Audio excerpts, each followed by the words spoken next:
Hello everyone, the 7th video in this series is about debt management. Identifying assets and liabilities. Assets are the items you own that can provide future economic benefit. Liabilities are what you owe other parties. Simply put, assets put money into your pocket and liabilities take money out. A few of the type of assets include cash, investments, stocks, bonds, homes, automobiles, personal property, and other such assets.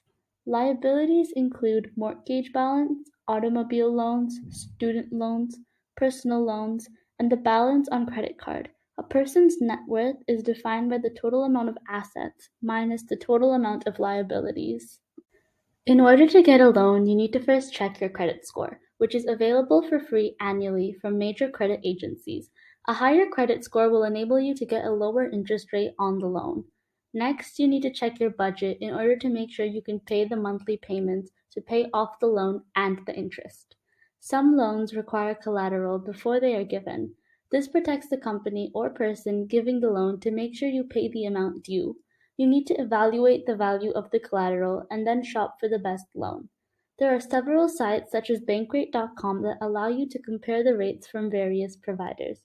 Finally, submit the loan application to the one you deem the most optimal for your budget and that provides the best value. Securing loans. There are two types of loans, secured and unsecured.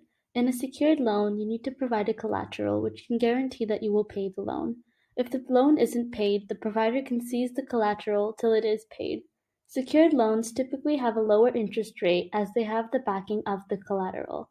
They also have a lower credit score requirement. However, even though the requirement is low, it can still impact the credit score. Unsecured loans, on the other hand, don't require a collateral. However, their interest rates and credit score requirements are higher compared to secure loans. As with any debt that you take, your credit score will be impacted. Identifying income and expenses. The typical sources of income include wages, salary, financial aid, and any contribution from parents or other benefactors. Compared to sources of income, expenses have a huge list, including food, housing, utilities, transportation, recreational activities, personal care, medical expenses, charity donations, and savings. Although allocating funding for savings is good, it is a form of expense as money is going out. Strategies to cut expenses and increase income. Some of the strategies to cut expenses include starting to track spending habits. Unless you know what you are spending on and how much you are spending, you can't cut it. Next, try creating a budget based on categories. For example, allocating $200 for groceries every month or canceling any unused subscriptions. Next, reduce the usage of water and electricity by first monitoring your bills and then identifying ways to reduce the usage either with the help of water-saving devices in the bathrooms or by buying more energy-efficient devices and doing simple things like switching off lights or fans when not in use. Another area which needs to be monitored is how much money is being spent on dining out and having a budget to set a reduced target. Finally, you can reduce housing expenses by cutting on items needed to decorate the house or moving to a lower cost housing. Driving an increase in income is obviously harder. One strategy is to use passive income. Some examples could be rental income from a property or interest and dividend payments from investments. Next, you should take advantage of employee benefits. If you are a salaried employee, you can ask for a raise. And if you have any hobbies that can generate income, you can try that. The other option is to drive for a rideshare company like Uber or Lyft during off hours.